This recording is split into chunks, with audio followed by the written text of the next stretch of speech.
सही राह। बहुत समय पहले की बात है।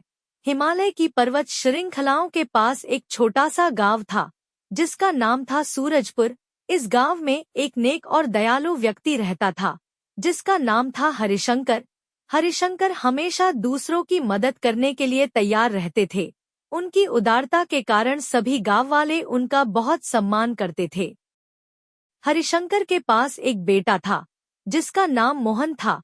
मोहन को पढ़ाई लिखाई में कोई दिलचस्पी नहीं थी और वह हमेशा अपने दोस्तों के साथ खेलता रहता था। उसके दोस्त भी अच्छे नहीं थे और वे अक्सर चोरीचकारी और अन्य बुरे कामों में लिप्त रहते थे।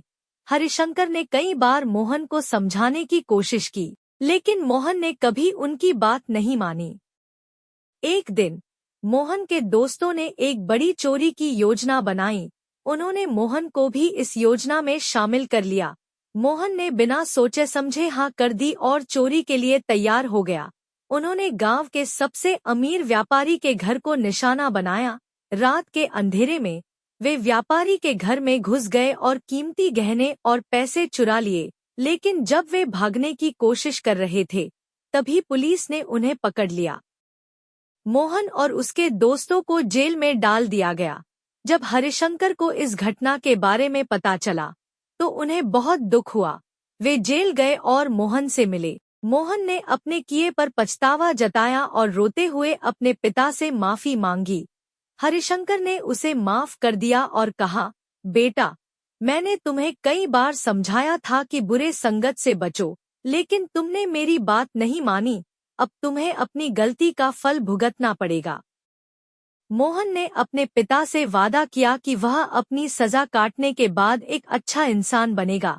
हरिशंकर ने भी वादा किया कि वह अपने बेटे की हर संभव मदद करेंगे। मोहन ने जेल में अपने समय का सही उपयोग किया। वह किताबें पढ़ने लगा और अपने अंदर के अच्छे गुणों को पहचानने लगा। उसने तय किया कि वह अपनी जिंदगी को बदल देगा और अपने पिता के नाम को रोशन करेगा। कुछ सालों बाद मोहन जेल से रिहा हुआ। उसने अपने पिता से मिलकर उन्हें अपने सुधार की कहानी सुनाई। हरिशंकर ने अपने बेटे को गले लगाया और उसकी नई शुरुआत के लिए आशीर्वाद दिया। मोहन ने अपने पुराने दोस्तों से किनारा कर लिया और एक नई जिंदगी शुरू की। मोहन ने एक छोटी सी दुकान खोली और ईमानदारी से काम करने लगा। धीरे धीरे उसकी दुकान चलने लगी और उसने अपनी मेहनत और ईमानदारी से बहुत नाम कमाया। गांव वाले भी अब उसकी तारीफ करने लगे और उसके पास अपने कामों के लिए सलाह लेने आने लगे।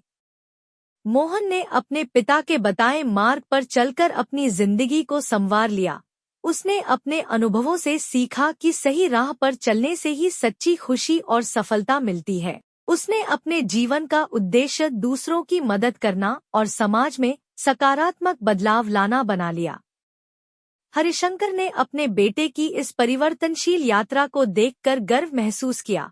उन्होंने समझ लिया कि सही मार्गदर्शन और प्यार से कोई भी व्यक्ति बदल सकता है।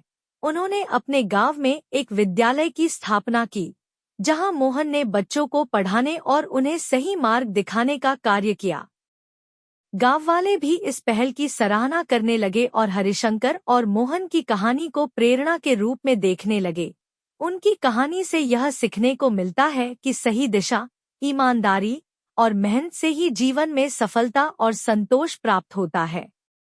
इस तरह हरिशंकर और मोहन की कहानी पूरे गांव में एक मिसाल बन गई और सभी ने उनसे प्रेरणा लेकर अपनी जिंदगी को बेहतर बनाने का प्रयास किया। सही राह पर चलने से ही जीवन में सही मायने में सफलता और संतोष प्राप्त होता है। यही इस कहानी की शिक्षा है। हमारी कहानी पूरी सुनने के लिए आपका शुक्रिया। अगर हमारी कहानी अच्छी लगे तो लाइक करना मत भूलें। अगर और भी अच्छी कहानी सुनना चाहते हैं तो हमें सब्सक्राइब करें। Thank you.